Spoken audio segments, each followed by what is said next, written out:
friends.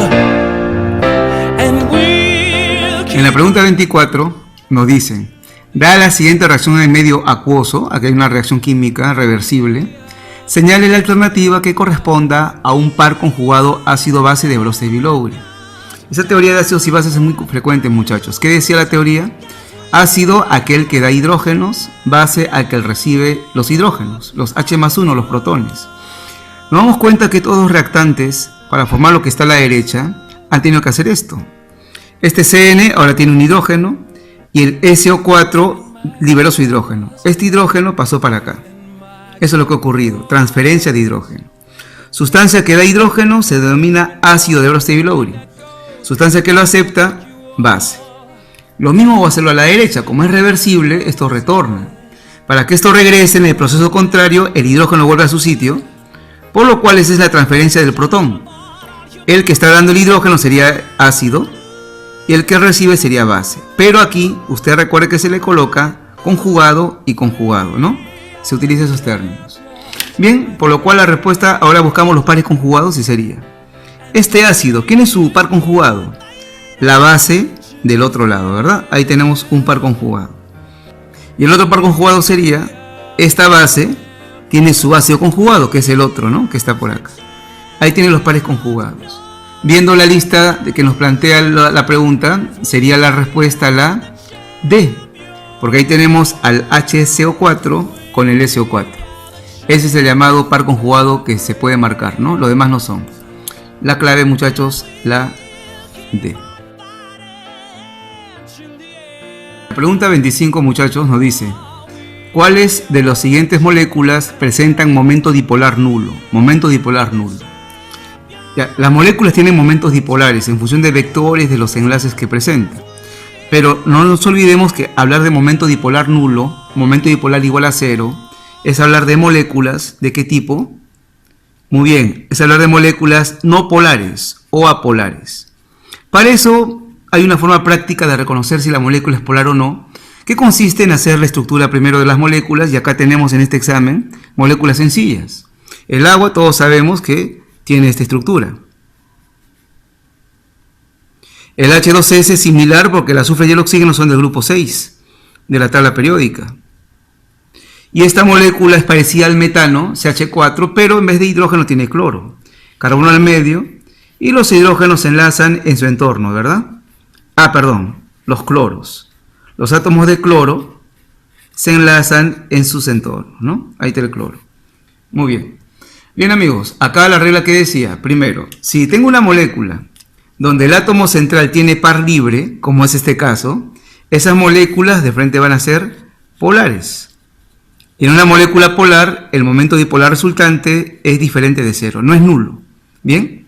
Ya. Esta molécula, si el átomo central no tiene par libre y se enlaza a átomos iguales, la molécula es apolar, ¿verdad? Es apolar. Bueno, como quieren moléculas apolares, la clave sería solamente 1. La respuesta es la A.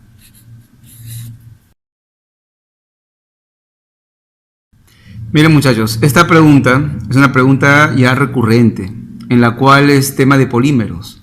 Acá me plantean la clasificación de polímeros y que yo lo vincule con la estructura que le corresponde, ¿no? A ver, recordemos las definiciones. Primero, un polímero es una molécula larga, una molécula grande, una macromolécula, que está formada por unidades chiquititas llamadas monómeros. ¿Ya? Y los monómeros se han simbolizado con la letra A y B. Bien, dice que nosotros vinculemos adecuadamente el tipo de polímero con su estructura, ¿no? Con su cadena. A ver, ¿qué era un homopolímero? Homo viene de igual. Es un polímero formado por la misma unidad, por el mismo monómero. Y al ojo nos damos cuenta que eso lo reúne la estructura B. ¿Bien? Homopolímero, la misma unidad repetitiva en toda la cadena. Ahora, cuando hablamos de copolímero, un copolímero ya tiene dentro monómeros distintos, ¿no? En este caso A y B tienen que estar en la cadena. Y acá tengo dos opciones, ¿no? Acá hay A y B en la cadena, acá también hay A y hay B. Pero hay que recordar, dentro de los copolímeros hay clasificaciones. ¿Cómo era en bloque? Ah, muy bien, era bloques de A, bloques de B, bloques de A, ¿no? Cantidades así consecutivas de A, luego de B. Viendo eso, esto es por bloques, ¿no? Un bloque de A, un bloque de B. Luego seguirá un bloque de A, un bloque de B. Está en bloques esa cadena del, digamos, los dos monómeros. Y el copolímero ya sería aquel formado por dos letras distintas, dos unidades diferentes, dos monómeros distintos, y sería la A. Bien, viendo muchachos la clasificación correcta, sería 1 con B, 2 con A y 3 con C. La clave saldría la E. En esta pregunta, amigos, la número 21 del examen, plantea que busquemos cuál está correctamente nombrado. Tenemos acá el llamado oxianión o tal vez oxoanión y su nombre al costado. ¿Cuál está correcto? Bien, esto lo hacemos así. Recordemos que este nombre va a depender del elemento que acompaña al oxígeno. Selenio, acá le han puesto seleniato, por ejemplo, cromo, cromato, ¿no? Y así. Hay que recordar acá estado de oxidación. A ver, el selenio en un oxoanión maneja los estados de oxidación de +2, +4 y +6. Vamos a ver cuál está utilizando aquí dentro. Sabemos que la suma debe ser -2. El oxígeno es -2, ahí sería -6. El azufre tendría que ser entonces +4, para que de esa manera -6 más 4 nos dé -2. Entonces, si maneja la carga del medio, usted recuerda que debe ser hipooso, oso, ico. Hipooso, oso. Pero el término oso lo vamos a cambiar por el término ito, en lo que son oxoaniones.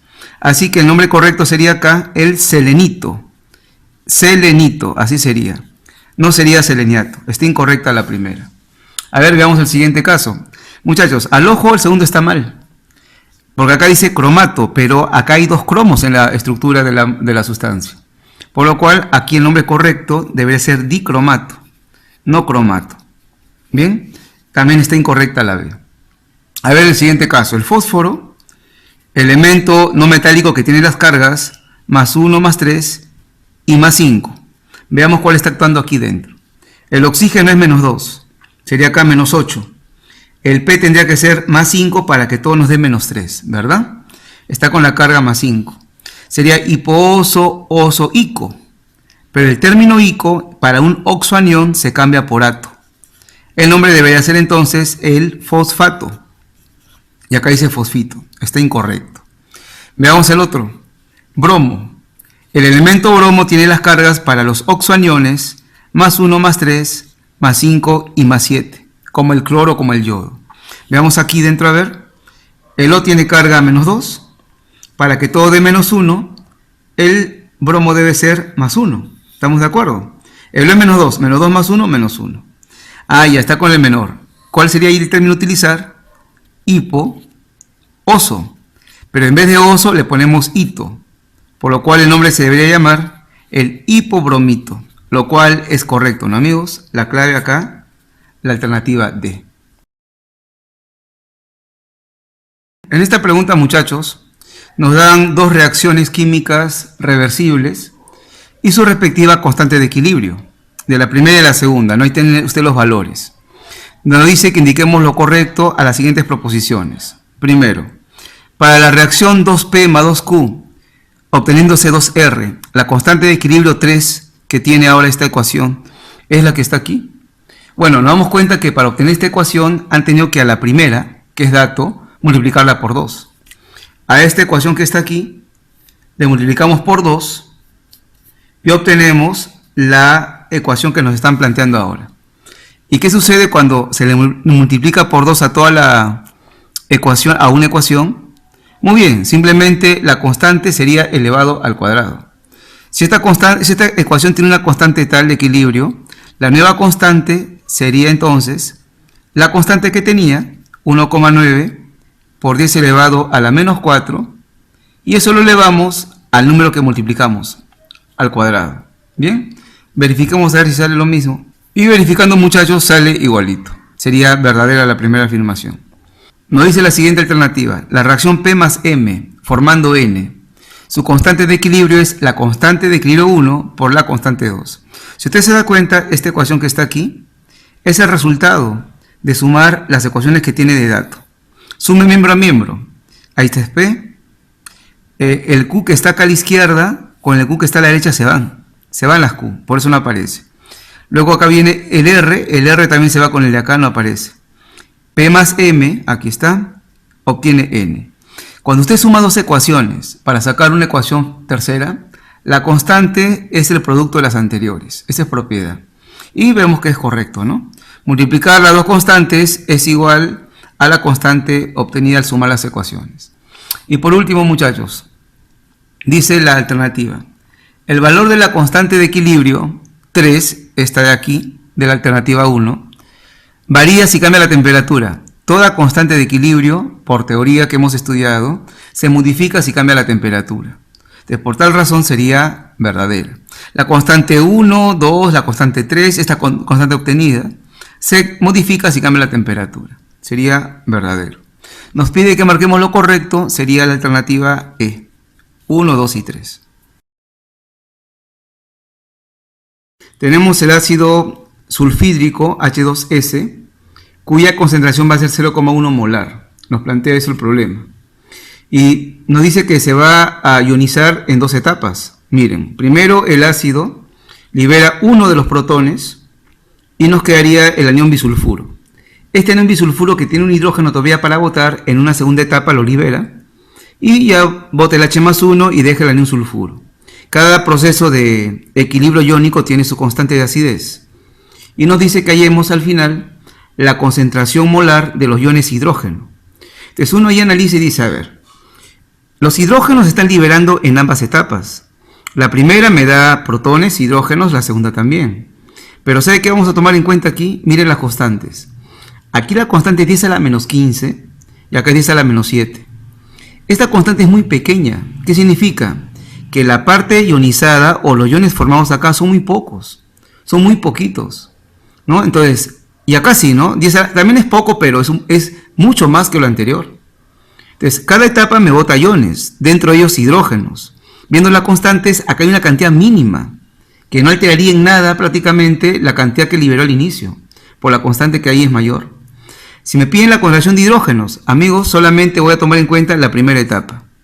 La segunda no, porque el aporte de iones hidrógeno, que si bien es cierto están presentes, es muy pequeña, que no va a alterar al valor anterior. ¿Bien? Entonces, en una ionización de un ácido llamado poliprótico, la concentración de hidrógeno se define con la primera etapa nomás, con la primera etapa. Y con eso voy a trabajar. Voy a copiar acá, muchachos, el proceso, a ver. Ya conociendo cómo se procesa esto, haremos lo siguiente. La molaridad que tiene este ácido débil es 0,1 molar. Bien, de esto no hay nada, ¿no? Al inicio no hay nada. Ahora se va a separar, se separa X, de 1 a 1 acá se forma X, de 1 a 1 acá también se forma X molar. Lo que habría al final sería 0,1 menos X, X y X. Ahora voy a hallar el X, que sería la concentración de hidrógenos que el examen me está pidiendo, utilizando la constante de acidez de esa primera etapa. A ver, vamos a reemplazar. Constante de acidez, muchachos, sería concentración del hidrógeno X a la 1, por la del otro anión también X a la 1, sería X al cuadrado, sobre la molaridad del ácido, que es 0,1 menos X. Pero usted sabe muy bien que este X acá se desprecia. Sería solamente sobre 0,1. Y esto vendría a ser 10 elevado a la menos 7. Esto pasa a multiplicar, despejamos el X y nos sale 10 elevado a la menos 4 molar. Y esa es la respuesta, porque X es la concentración de hidrógenos. ¿Estamos de acuerdo? La clave sería la B. Bien, en la pregunta 32 hay un texto interesante que vamos a leer e ir explicando la solución del problema. Dice, en el horno eléctrico, digamos que esto es nuestro horno eléctrico, este es nuestro horno. En el horno eléctrico de una empresa siderúrgica se coloca chatarra de acero, y esta es nuestra chatarra de acero, ¿bien? Esta es la chatarra de acero. De repente piezas de máquinas, ¿no?, que están ya en desuso, piezas de automóviles, etcétera, etcétera. Muy bien, y se coloca en este horno eléctrico, y dice que después de unos minutos se observa la formación de gases pardos rojizos.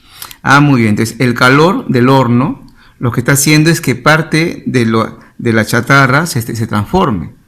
Claro, en la chatarra que contiene acero también hay otros componentes. El calor está generando la formación de gases. de color, dice, pardo rojizos. ¿No? Eso es lo que está planteando. Ya, muchachos, aquí, la formación de gases, no pardo rojizos. Ya dejémoslo ahí un ratito, sigamos leyendo. Y se difunden en el área de trabajo. Ya, se formaron los gases y estos gases están difundiéndose en el área de trabajo. Ya, por otro lado, el acero fundido obtenido en el horno. Entonces, acá dentro hay acero. Y el acero se ha fundido. ¿Qué significa eso? Que se ha vuelto líquido, ¿no? El calor lo ha derretido. Entonces, acá tenemos el acero que se ha fundido. Por otro lado, el acero fundido obtenido en el horno se vierte en moldes de madera.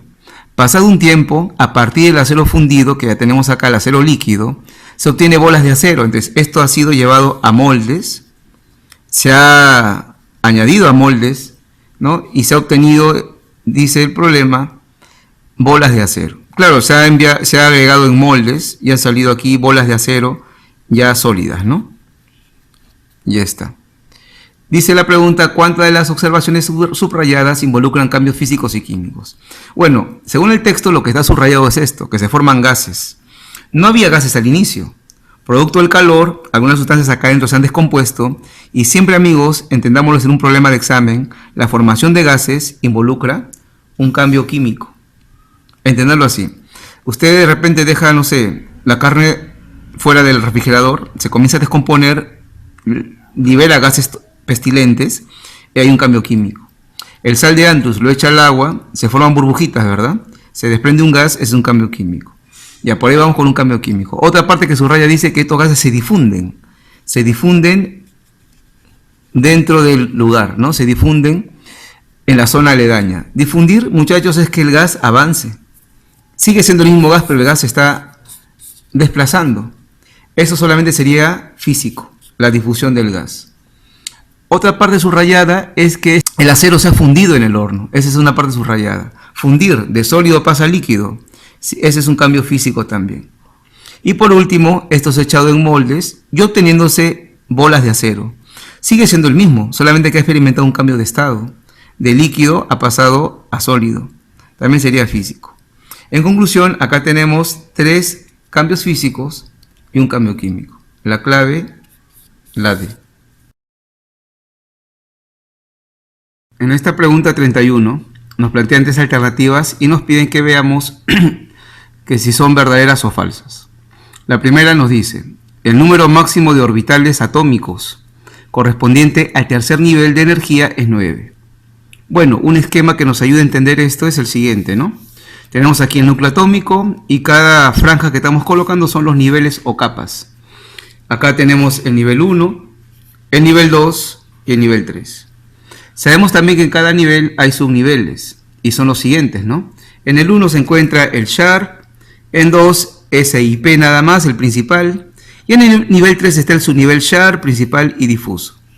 Bueno, como me habla del nivel 3, ahí me concentro. Sabemos que en el Sharp hay un orbital, en P hay 3 orbitales y en D hay 5 orbitales. Por lo cual en el nivel 3 tenemos 5 más 3 más 1, 9 orbitales atómicos. Sería la primera verdadera. Bien, la segunda alternativa nos dice, un orbital atómico tipo P presenta forma tetralobular. Ah, muy bien. Si hablamos del subnivel P, él tiene 3 orbitales, ¿no? Que usted también conoce y denomina PX, PY y PZ. Y la forma de cada uno de ellos, la forma de cada uno era dilobular, ¿no? Uno orientado en el eje de las X, otro en la Y, otro en la Z, pero son dilobulares. Nos dice ahí la alternativa que para los orbitales de P son tetralobulares. Ese es falso. Incorrecto. Sería tetralobular para un orbital de D, de los subniveles difusos. El otro nos dice, el orbital atómico 7pz, ya me habla de un orbital 7pz, un orbital que se encuentra en el nivel 7, presenta mayor tamaño que el orbital 6pz. Ah, muy bien. Este es tema de números cuánticos, recuerde. El tamaño de un orbital depende del nivel donde se encuentre.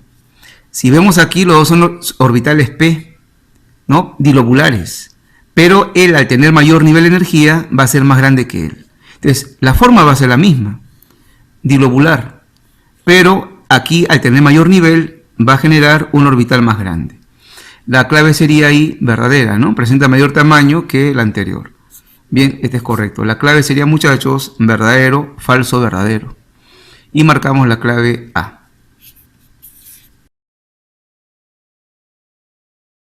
Dice aquí, durante el fenómeno de la disolución, es cuando se disuelve un soluto en el solvente, pueden desarrollarse una serie de interacciones intermoleculares.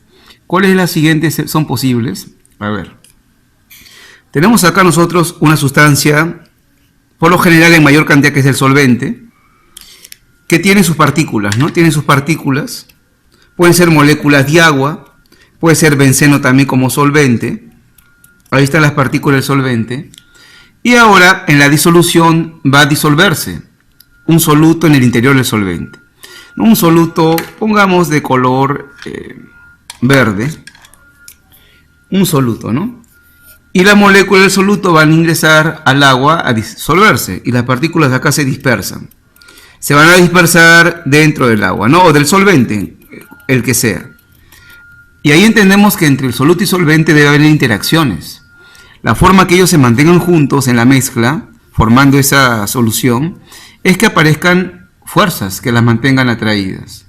Dice la primera alternativa, podrá haber una interacción entre soluto y solvente llamado puente de hidrógeno. A ver, sabemos que el solvente, por ejemplo, el agua, forma puentes de hidrógeno. Si agregamos algún soluto que también tenga puente de hidrógeno, esas moléculas se mantienen unidas con dicha interacción. Por ejemplo, un soluto que tenga fuerzas puentes de hidrógeno son los alcoholes. Entonces, cuando usted disuelva alcohol en agua, como ambas pueden tener fuerzas puentes de hidrógeno, ellas interactúan y se mantienen también con esas interacciones atraídas, unidas, puente de hidrógeno. Así que la 1 es correcta. Puede haber interacción puente de hidrógeno. Puede haber interacción ion-dipolo. Ah, ya, interesante. Sigamos acá con la molécula de agua. ¿Qué les parece? La molécula de agua es una molécula polar, por lo cual estas moléculas van a tener un dipolo permanente, ¿no? Más y menos. Un dipolo. Es un dipolo como toda molécula polar. Ahora, entendamos que hay solutos que en el agua se ionizan. Por ejemplo, el caso de las sales. ¿Qué tal si ahora como soluto tenemos aquí al cloruro de sodio? Pero este cloruro de sodio, cuando se disuelve en el agua, pasa al medio acuoso, sus iones quedan libres. Por acá tiene usted sodio más 1 y cloro menos 1. Entonces, amigos, la interacción ahora va a ser entre iones y el agua. ¿Qué sucede acá? Los aniones con el solvente, que es el agua, van a interactuar. Y el anión, por ejemplo, este ion, que es un anión, su parte negativa y la parte positiva del agua interaccionan, se atraen y se mantienen ahí reunidos. Eso permite la formación de la solución. ¿Cómo se llama esta interacción? Como es un ion y una molécula polar del agua, un dipolo, se llama interacción ion-dipolo. Así que la alternativa 2 también es correcta. Se puede dar una interacción ion-dipolo. Bien, es verdad. Y la última, ¿se puede dar una interacción dipolo-dipolo inducido? A ver, y si miran, muchachos, al caso que estamos viendo, solvente agua tiene un llamado dipolo, más y menos. Ya. Ahora, los dipolos inducidos, dipolo instantáneo inducido, aparecen en moléculas apolares. Ahora, entendemos que una molécula polar, sustancia polar en el agua, es poco soluble, pero siempre hay un grado pequeño de solubilidad, de cantidad disuelta. Por ejemplo, amigos, entendemos que los gases del aire como el nitrógeno, como el oxígeno, tienen naturaleza apolar, por lo cual sus moléculas no van a tener un dipolo permanente como el agua, que es polar. Pero ¿qué sucede? Debido a que el nitrógeno se disuelve en el agua, hay una fuerza que las mantiene reunidas, y es esta. Esta molécula de agua viene con su parte negativa, interactúa con esta de aquí, y a los electrones que tiene esta, como viene con la parte negativa, los repele y los bota para el otro lado, generando un lado negativo arriba. Y la parte que está abajo quedaría positiva. Se llama un dipolo inducido. Este es un dipolo que ha sido inducido por la presencia de la molécula dipolo del agua. Este es el dipolo. Entonces, debido a que una molécula polar, un dipolo, puede inducirle polaridad a una molécula no polar, ahí se puede dar una interacción, ¿no? Negativo y positivo se atrae. Entonces también puede haber una interacción dipolo inducido en la formación de disoluciones. ¿Bien? Por lo cual, amigos, las tres interacciones son posibles al formar una solución. La clave sería la E.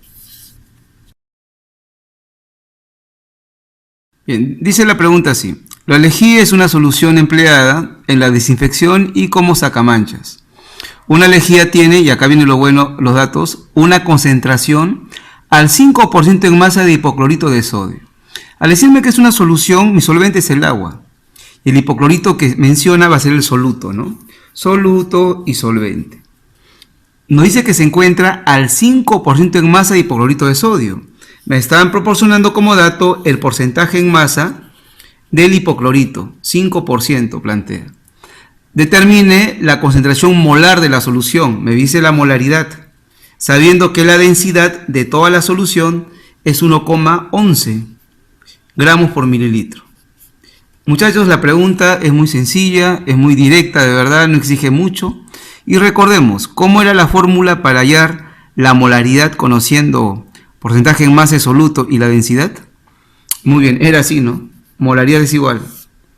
Constante 10 por porcentaje en masa de soluto, que es 5, por la densidad de la solución en gramos por mililitro, 1,11, entre la masa molar del soluto, que viene de dato en el problema, 74,5 dice la información. Operamos esto y nos sale 0,74 molar, mol por litro. Y esa es la clave, amigos. La A. Muy fácil, muy directa la pregunta. Bien, en la pregunta 28 nos dicen que nosotros busquemos entre estas estructuras al compuesto que representa un aldehído. Ya, muchachos, acá lo que hay que identificar son los conocidos grupos funcionales. Hay partes de una molécula orgánica que me van a identificar a la sustancia. Por ejemplo, acá encontramos nosotros este grupo, que es el grupo COOH. Cada vez que veamos el grupo COOH, eso significa un llamado ácido carboxílico. Este es un ácido carboxílico, no sería lo que estamos buscando, buscamos aldehídos. A ver, por acá. Acá, si usted se da cuenta, encuentra en esta parte del interior de la cadena al grupo CO, rodeado de cadenas carbonadas, ¿no? Eso sería una llamada cetona. Es la forma de la molécula que me hace llamarlo así. A ver, en el siguiente caso, en el siguiente compuesto, si analizamos esta molécula, también encontramos de forma similar a este grupo CO, lo cual también sería una cetona, igual que la anterior. Ahora en esta molécula, aquí está el detalle, muchachos, aquí está la parte importante. Tenemos acá una cadena carbonada y en un extremo tenemos el grupo CHO. Este grupo se llama grupo carbonilo y por ello se denomina aldehído. Este es el grupo aldehído, ¿no? CHO. La clave sería la D.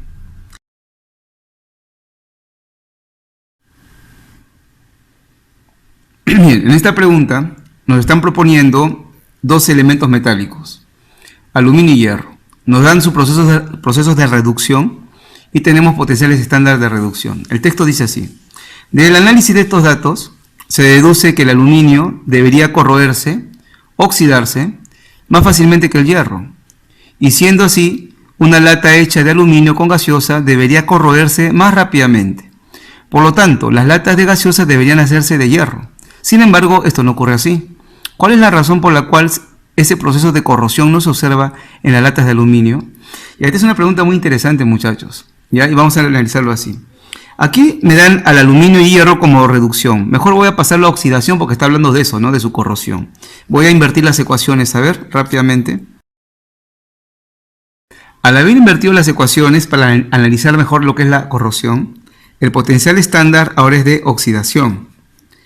Y el signo respectivo cambia, ¿verdad? Acá sería más 1,66 voltios y más 0,44 voltios. Esto corrobora lo que dice el texto. Si vemos la facilidad con la cual se van a corroer, a oxidar los metales, el aluminio tiene más facilidad para hacerlo. Y es lógico que se presente la duda, ¿no?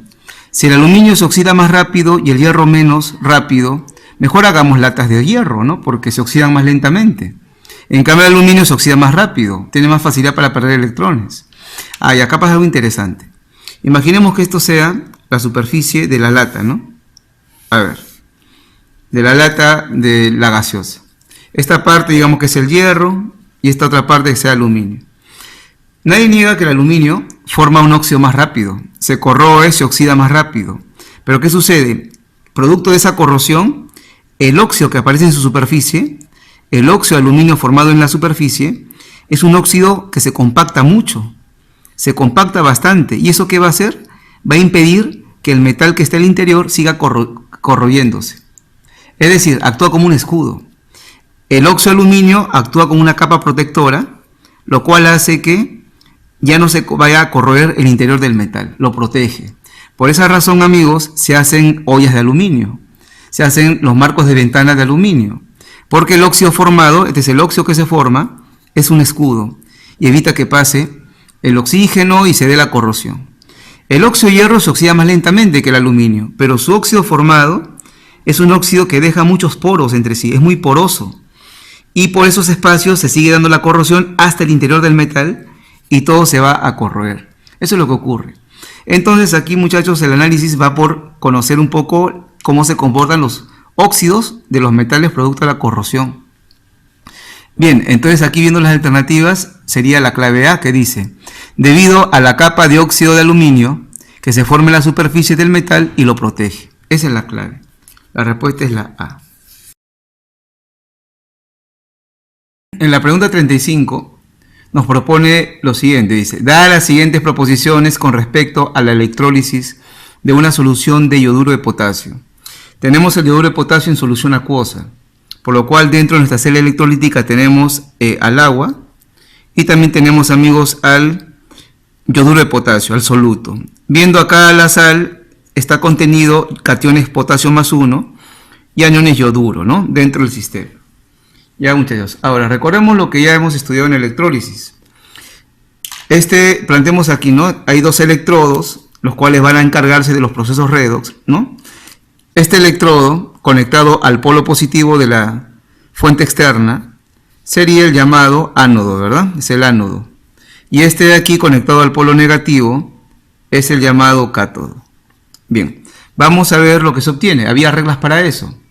A ver, el ánodo. El ánodo, como atrae al anión, acá tenemos la parte negativa del soluto, que es el yoduro, y el agua también quiere participar ahí.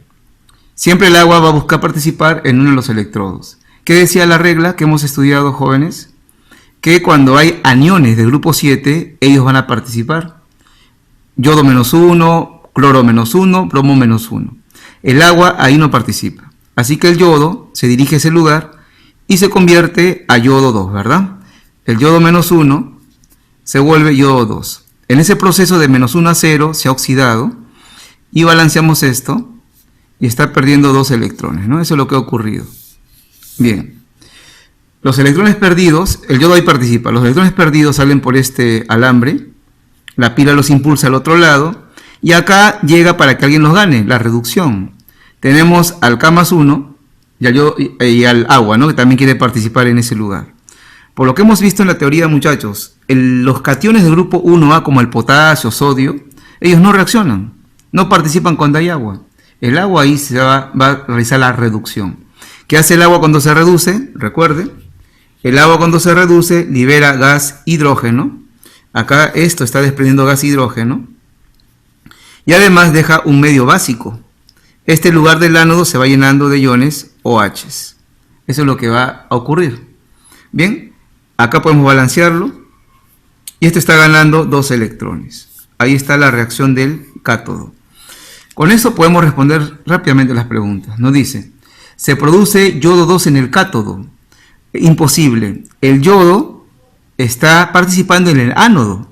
No puede ir al cátodo porque es un electrón negativo. El yodo es negativo y no va a haber ahí atracción. Es incorrecta la primera. Falso. La segunda alternativa nos dice: la reacción se lleva a cabo de manera espontánea. Amigos, el tema dice en el texto electrólisis. Y una electrólisis es una reacción llamada no espontánea, inducida. Eso también es incorrecto. Y la tercera nos dice: la solución que rodea al cátodo cambia a fucsia con la adición de fenolftaleína.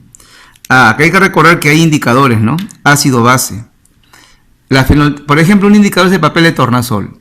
Si agarraríamos un papel de tornasol y lo colocamos alrededor del cátodo durante la electrólisis, como se forman iones OH, eso es medio básico. Y el tornasol, ¿cómo sería en un medio básico? Sería azul, ¿verdad? Y el tornasol sería azul. Otro indicador es la fenolftaleína. La fenolftaleína en un medio ácido no tiene color, es incoloro. Pero en un medio básico, ¿cómo se vuelve la fenolftaleína? Rojo grosella. Ahí, si usted añade fenolftaleína por los OH que aparecen en el cátodo, se vuelve rojo grosella. Eso significa medio básico, ¿no? Color fucsia le han dicho, ¿no? Que es similar, ¿no? Es un rojo grosella, medio fucsia. Eso sería correcto sería la 3. Nos piden aquí lo correcto, sería solamente 3. La alternativa, muchachos, la C. Ahora, haciendo un alto aquí. En las preguntas nos están dando como datos potenciales estándar de reducción y oxidación. Bien, eso también se podría utilizar para hacer el problema, ¿no? Voy a copiar ahorita acá los potenciales, a ver, rápidamente. A ver, ¿cómo seríamos los potenciales? Si no recuerdo las reglas que hemos dicho, ¿no? Que los del grupo 7A se oxidan cuando hay agua, el agua se reduce cuando hay iones del grupo 1A. Ahí están los potenciales. Por ejemplo, acá, amigos, K más 1, acá de carga 0, reducción. Agua al hidrógeno también acá hay una reducción. ¿Cómo evaluamos de los dos iones potasio que había y el agua? ¿Quién se reduce? El que tiene mayor potencial estándar de reducción. Y el que tiene acá mayor valor de potencial estándar de reducción es el agua. Por eso el agua participa. Y ya sabemos que ahí el agua participaba. Aquí en el cátodo, los datos que le dio el examen eran de reducción. Lo he volteado al yodo menos 1 y al agua como oxidación para analizarlo bien, ya que acá se realiza eso, la oxidación. Viendo los potenciales estándar de oxidación del yodo y del agua, vemos que el que tiene mayor valor de potencial de oxidación es el yodo, por lo cual el yodo reacciona ahí y va a salir, y el agua no lo hace. Evaluando potenciales también se puede llegar a esa conclusión. Bien, muchachos, la clave la C. Una sustancia diamagnética, ¿ya? Da un concepto, amigos, dice, sin electrones desapareados. Entonces, en una sustancia diamagnética, todos los electrones deben estar apareados, ¿no? En pareja. Muy bien, es ligeramente repelido por un campo magnético, como por un imán tal vez. Mientras que una sustancia llamada paramagnética, con electrones desapareados, ahí va a haber electrones desapareados, es atraída débilmente por un campo magnético. Ya, dice ahora, ¿cuántas de las siguientes moléculas o sustancias son paramagnéticas? Bien, amigos, para que sea diamagnética, dentro de la estructura de la molécula, de la sustancia, tiene que haber puros electrones apareados. No hay desapareados, dice el problema. Entonces vamos a encontrar puros electrones así, ¿no? En pareja, alrededor de la estructura de los átomos. En cambio, una paramagnética tiene que haber electrones desapareados. Encontraremos electrones así, solitos, ¿no? Dentro de la estructura de Lewis. Eso va a ser muy sencillo. Para eso, entendamos que una sustancia diamagnética, en el caso de moléculas, también se puede llamar una sustancia par. Y una sustancia paramagnética, que se puede atraer con campos magnéticos, se puede llamar una molécula impar. Ahora, par e impar, ¿en qué sentido? De electrones. De electrones. Usted tiene ahí en sus datos números atómicos. Puede sacar los electrones que tiene cada molécula. A ver, empecemos. CO2. Carbono tiene número atómico de 6. El oxígeno de 8.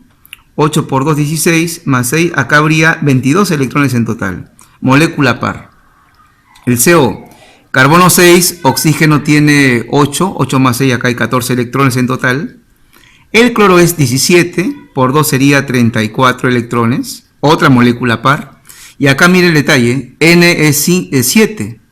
El oxígeno es 8. 8 más 7 nos sale 15 electrones.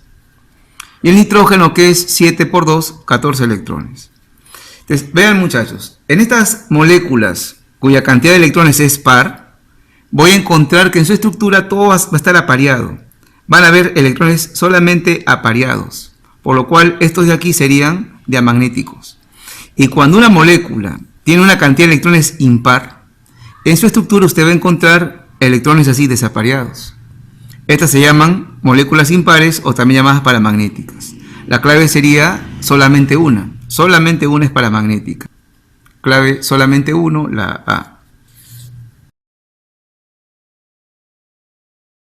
Bien, el problema 37 nos dice, un recipiente rígido contiene 1000 litros de gas metano a 0 grados centígrados y una atmósfera de presión. Acá un detalle, muchachos, el recipiente es rígido, ¿qué significa? Que las paredes no se van a desplazar, no se van a mover, por más que usted coloque más gas o retire gas. Son paredes rígidas, volumen definido. Y si el gas que está aquí dentro tiene volumen de 1000 litros, el recipiente también tiene volumen de 1000 litros. Volumen del recipiente igual 1000 litros. Y ya está. Recipiente rígido. Dice ahora, ese gas que está dentro, ocupando ese volumen, contiene tal presión y temperatura. Ahora, se va a liberar una parte del gas. Se libera el gas hasta que su presión disminuye a la mitad del valor inicial. Entonces acá habrá un huequito, una tubería pequeña, y parte del gas se va a ir. El gas se va. Y se escapa y me queda ahora menos metano. Me queda menos metano de tal forma que la presión dentro ya no es la misma, es la mitad, dice 0,5 atmósferas. Bien. Ahora, dice la pregunta, ¿cuántos gramos de metano quedarán en el recipiente? Muchachos, la pregunta es sencilla. Se ha escapado gas, me queda menos gas, pero el recipiente es el mismo, por lo cual el volumen sigue siendo 1000 litros aquí. Entendamos que el volumen de un gas está definido por el volumen del recipiente. Mientras este no cambie, así me quede menos gas, ese gas se expande y ocupa de nuevo 1000 litros. ¿Cómo averiguo aquí la masa de metano que me va a quedar? Aplicamos solamente la ecuación universal pavo-ratón. Y reemplazamos. Presión, 0,5 atmósferas. El volumen es 1000 litros. El R sería, como está en la atmósfera, 0,082. También el problema los pone de dato. La temperatura, le sumamos 273 a la temperatura en grados centígrados, tenemos ya en Kelvin. Y las moles sería la masa entre la masa molar, que es 16 del metano. Esa masa molar lo hallan con los datos del problema. Y la masa le sale, muchachos, igual a 357,2 gramos. La clave, la C. Se tiene una muestra de 100 gramos de clorato de potasio. Aquí está nuestra muestra, la cual contiene, dice, el 90% de pureza. Es decir, de todos los 100 gramos de la muestra, solamente a la sal que está presente, el clorato, le corresponde esta cantidad. Bien.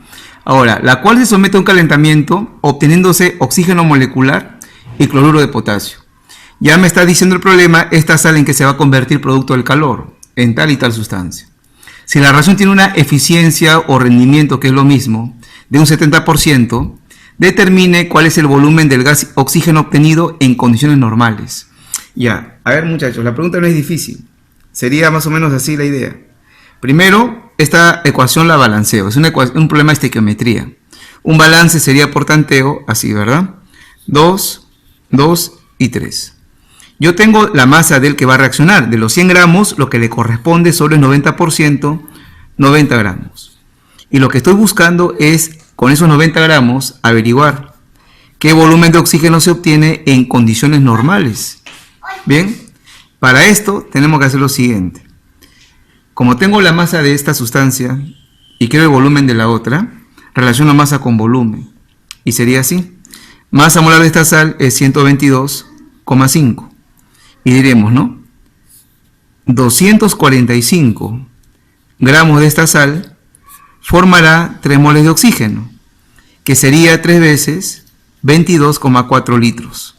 ¿Estamos de acuerdo? Con 90 gramos, ¿cuánto saldrá aquí? A ver, operemos esto. Y se obtiene, muchachos, 24,68 litros. Ya, este es un volumen que hemos hallado por los cálculos. Se define como volumen teórico. Y sería la clave siempre y cuando no tengamos rendimiento. ¿Qué significa el rendimiento? Que solamente el volumen real de este volumen teórico es esa cantidad. Entonces, a ese resultado, 24,68, le sacamos el 70% y es el volumen real y esa es la clave que marcaríamos.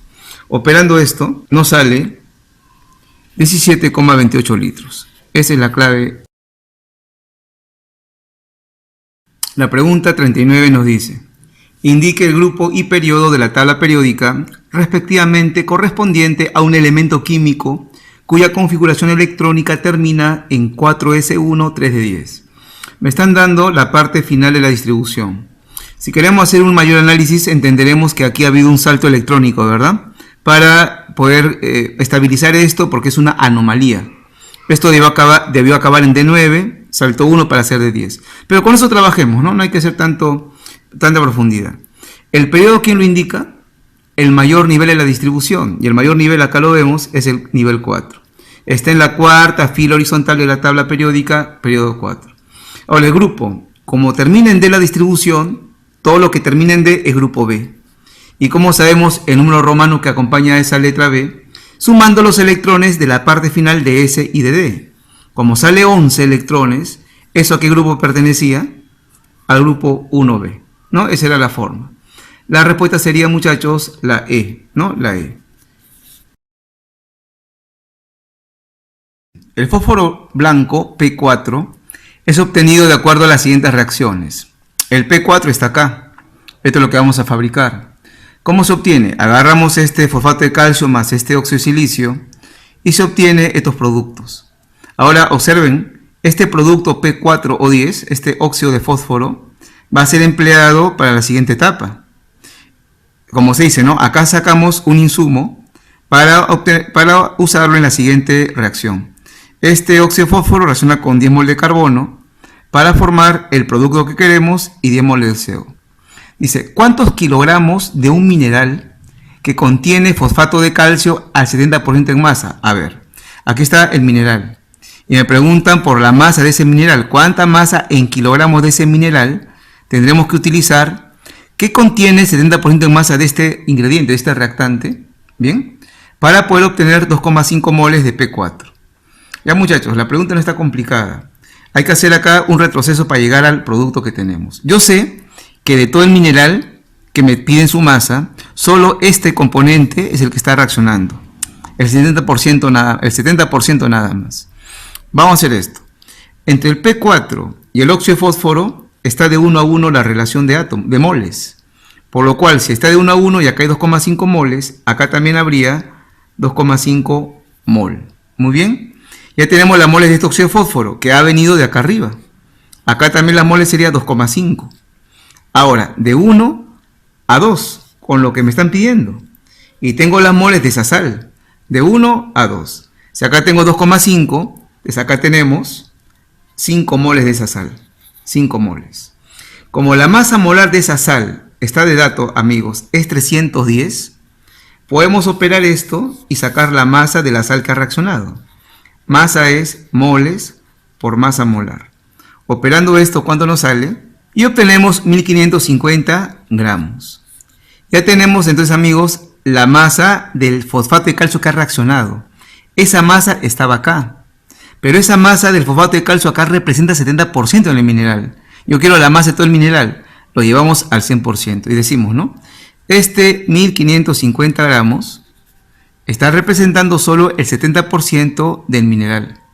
Si yo quiero la masa de todo el mineral, sería el 100%. ¿Bien? Operemos eso y nos sale la masa del mineral que hemos empleado y que contenía a ese fosfato que ha reaccionado. Y obtenemos, muchachos, 2214,3 gramos de mineral. La clave quiere en kilogramos, dividimos entre 1000, ¿no? Y obtenemos 2,2143 kilogramos de mineral. Viendo las alternativas, sería la respuesta B. Listo.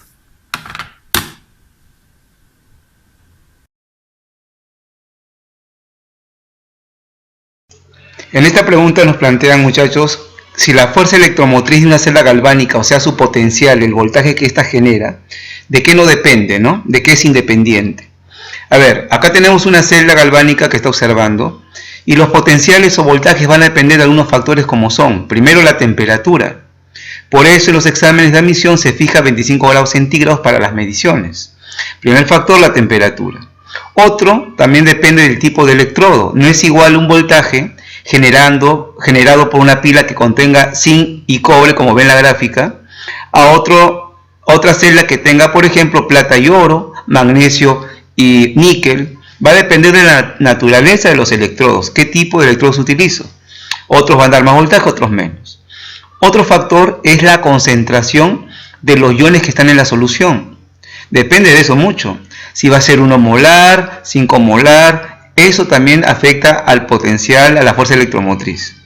Bien, esos son los factores claves. Repito entonces: temperatura, la concentración de los iones, la naturaleza de los electrodos, qué tipo de electrodos utilizo. Y si habría un gas, también depende de la presión, lo cual es poco frecuente, pero también es otro factor. Lo que sí no influye en la fuerza electromotriz o voltaje es el volumen de las soluciones. No influye eso. Podré tener en el vaso de la izquierda, por ejemplo, 1 litro de sulfato de zinc acuoso o 2 litros y no va a alterar eso. No va a alterar lo que es el potencial. Se altera, repito, la temperatura, concentración, tipo de electrodos y presión. Por esa razón, muchachos, la clave sería la E. Bien, listo. En esta pregunta 33 nos dicen así: se tiene un pequeño volumen de cierta muestra líquida y se determina su densidad por un método muy sencillo. Para esto se midió la masa de un vaso de precipitado vacío y seco. Este es el vaso y cuando estaba vacío y seco la masa es 12,074 gramos. Luego se vertió en el interior 5,6 mililitros de líquido, que quiero medir su densidad. Y la masa de todo eso en conjunto, ahora tomo otro valor y es 17,632 gramos. Muy bien. ¿Cuál es la densidad de la muestra líquida? Pero quiere la densidad en unidad de kilogramos por metro cúbico. Bien, amigos. Sabemos que la densidad es masa sobre volumen. Entonces de ese líquido tenemos que buscar su masa y el volumen. El volumen ya lo tenemos. El volumen del líquido que se ha vertido es 5,6 mililitros. Falta la masa, pero ¿cómo hallamos la masa? Muy sencillo. El vaso con el agua tiene esta masa total. El vaso solo tiene esta masa. Restamos y tenemos la masa del agua que estaba adentro. ¿Está bien? De líquido. No es agua, en este caso es un líquido. Entonces, la masa del líquido sería la resta. Para eso restamos la masa total, que sería del líquido más el vaso, y le quitamos la masa del vaso seco. Eso nos dará la masa del líquido. Operando esto nos sale la masa del líquido, ¿no? Y sale 5,558 gramos. Procederemos a hallar la densidad. La densidad es masa entre volumen, pero no nos olvidemos, la masa tiene que estar en kilogramos y el volumen en metros cúbicos. A ver, vamos a hacer así primero. La masa es 5,558 gramos y el volumen del líquido 5,6 mililitros. Operando esto, muchachos, nos sale 0,9925 gramos por mililitro. Ahora, ¿cómo se hace para convertir la densidad de gramos sobre mililitro a kilogramos por metro cúbico? A veces es una conversión muy usada, sobre todo en física, cuando se hace hidrostática. A eso le multiplicamos por 1000. Y nos quedaría por 1000 992,5 kilogramos por metro cúbico. Bien, buscando la alternativa adecuada, viendo las claves, sería 9,93 redondeando por 10 al cuadrado kilogramos por metro cúbico. La respuesta, muchachos, es la B.